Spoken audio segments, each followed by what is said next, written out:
Pemirsa, kalau menyimak statement Gubernur Ahok bahwa tidak melarang pendatang masuk Jakarta, silahkan monggo asal bawa duit. Nah, Mbak Mika ini bagaimana kita mensikapi ini? Kita bawa duit berapa atau duitnya dalam tanda petik, ya bisa skills atau keahlian. Padahal kita tujuannya kan cari duit di Jakarta. Ya betul, ya. Gimana dong? Ya memang orang datang ke Jakarta, ke kota besar tujuannya untuk tadi menggapai impiannya dia yang tadinya di kampung halamannya nggak punya apa-apa, jadi ke Jakarta atau ke kota besar ingin cari pekerjaan lah gitu. Tetapi jadi duit itu saya kira kalau saya mengartikannya dalam tanda petik jangan tidak punya paling tidak jangan tidak punya perencanaan sama sekali. Jadi ada beberapa yang harus dipersiapkan sebelum keberangkatan. Apa aja? Harus punya kenalan. Oke. Ya kenalan itu tujuannya untuk mencari informasi. Jadi di sana itu kan harus tinggal itu kan butuh biaya, butuh tempat gitu ya. Jadi supaya menghemat biaya untuk menyewa tempat tinggal bisa numpang dulu di rumah saudara, di rumah kenalannya sampai beberapa lama supaya dia bisa bertahan hidup terlebih dahulu sampai makan minumnya dan pakaiannya gitu ya. Itu jadi itulah di situ enaknya kalau orang Indonesia itu persaudaraannya sangat erat gitu, kekerabatannya sangat dekat gitu. Nah itu bisa menjadi sesuatu yang disebut modal lah gitu. Uang itu saya kira bisa dalam berbagai macam bentuk. Aset itu bisa dalam berbagai macam bentuk. Ngomong-ngomong soal saudara tadi, memang orang Indonesia ini ahlinya kan. Kalau ketemu artis atau tokoh, oh itu saudara, mas satu kampung masih saudara. Tapi giliran tokoh itu keluar dari gedung KPK, orang kenal. Sifat alaminya manusia. Iya. Mas Imam, kalau secara mental gitu kan, ini kan Jakarta dengan kota selain Jakarta tentu menghadapinya berbeda. Apa yang harus disiapkan secara mental kalau orang tinggal di Jakarta, minimal dia punya mindset seperti apa sih? Pertama ya, wilayah ini kan wilayah yang sangat heterogen. Katakan kita masuk ke dalam sebuah perkampungan di Jakarta yang sederhana saja. Itu tetangga kanan kiri bisa beda suku, bisa beda agama, bisa beda perilaku. Betul.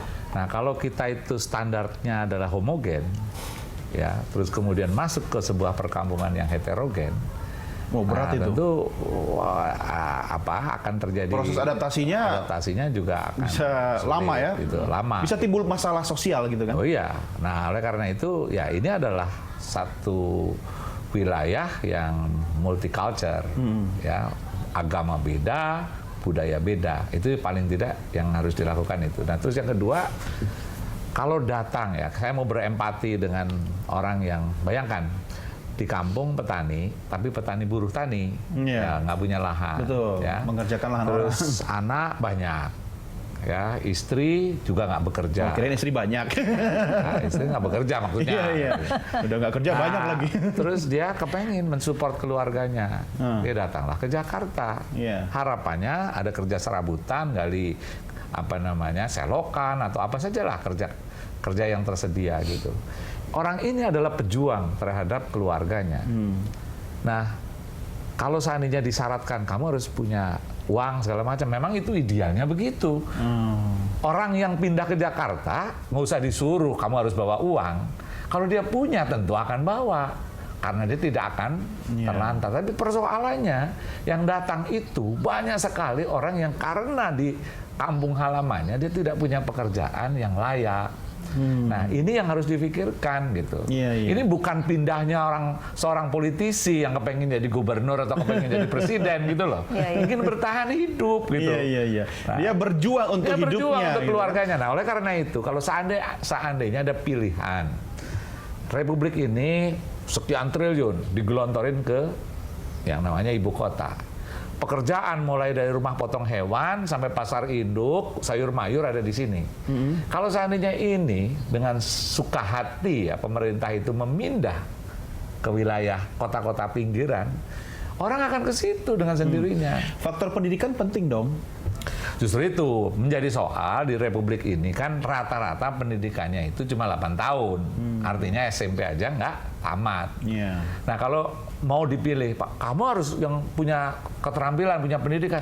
Iya, semua orang juga tahu, tapi faktanya orang tua saya miskin, sehingga pada saat dari SD ya, kan ini orang di daerah itu SD biasanya ada di kampung halaman, ada di desanya. Betul. Tapi begitu SMP, dia jauh, sehingga dia nggak kuat untuk sekolah di SMP, drop out, jadi cuma hanya tamat SD. Nah akhirnya pilihannya adalah kalau nggak ya bertani, tapi dia nggak semuanya punya lahan.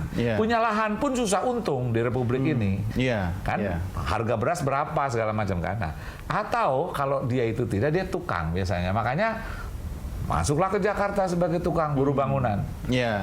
Dan itu biasanya awalnya jadi pembantu tukang, lama-lama jadi tukang. Syukur-syukur dia bisa jadi pemborong kan gitu. Tapi dia kembali lagi, nggak usah jauh-jauh lah, wilayah-wilayah kota kayak yang saya selama ini dampingi di Purwakarta itu, kampung itu mayoritas itu tukang. Kampung tukang ya? Kampung tukang, dan baru pulang setelah 3 bulan sekali. Jadi ini kok kampung perempuan semua? Karena bapak-bapaknya ke Jakarta. Kampung perempuan semua itu di mana ya? Mau ke sana. Tapi kalau mau kepoin bukan kampung perempuan atau kampung tukang, saya mau kepoin ada foto berikut ini, kita lihat sama-sama. Ini foto apa ya? Ini Mas Imam ngapain ini? Upaya mendukung cita-cita menjadi apa ini? Realita. Ini perempuan semua yang diajak ngobrol. Nah, ini cerita ini juga ada ceritanya nih. Ada satu anak yang ditinggal sama ibunya selama 9 tahun di Saudi Arabia. Tuh ada salah satu namanya itu Nurul. Nah, anak ini ya Anda kebayang sejak dia itu mau sekolah, ibunya sudah bekerja di luar. Nah, terus begitu ibunya ke luar negeri jadi TKW, ayahnya pergi. Jadi dia tinggal dengan neneknya dan kakeknya. Pergi nggak tahu kemana. Anak ini hari pada saat orang pada bergembira karena tamat SMP, kan itu hari perayaan sekolah. Ditanya mau kemana, dia malah menangis. Karena apa? Nenek saya mau menikahkan saya. Misalnya gitu kan. Neneknya nggak kuat untuk membiayai dia. Ibunya TKI. Nah, terjadilah itu air mata. Nah, jadi akhirnya ada para teman-teman ini saweran membiayai dia. Nah, itu sebenarnya tadi, mana fotonya tadi, berkumpul setelah 3 tahun, dia tamat dari SMK Farmasi di Purwakarta. Ada yang satu SMA. Pertanyaannya adalah, saya sekarang kepengen kuliah. Dan kemudian dia sudah diterima di Unisba Bandung. Pertanyaannya adalah gimana membiayai anak ini? Karena kalau ini dia bisa masuk perguruan tinggi, berubah itu nasib keluarganya. Iya, berarti ini sesuai kata Nelson Mandela kan? Education is the most powerful weapon ya. We can use to change the world gitu kan? Pemerintah tentu bisa mengangkat orang ini, tapi nggak cukup hanya pemerintah. Nah, mari kita saweran di setiap daerah ada anak-anak seperti ini. Bagaimana dia keluar dari jebakan keterbelakangan dengan diangkat saweran, jadi ayo kita kuliahin anak ini.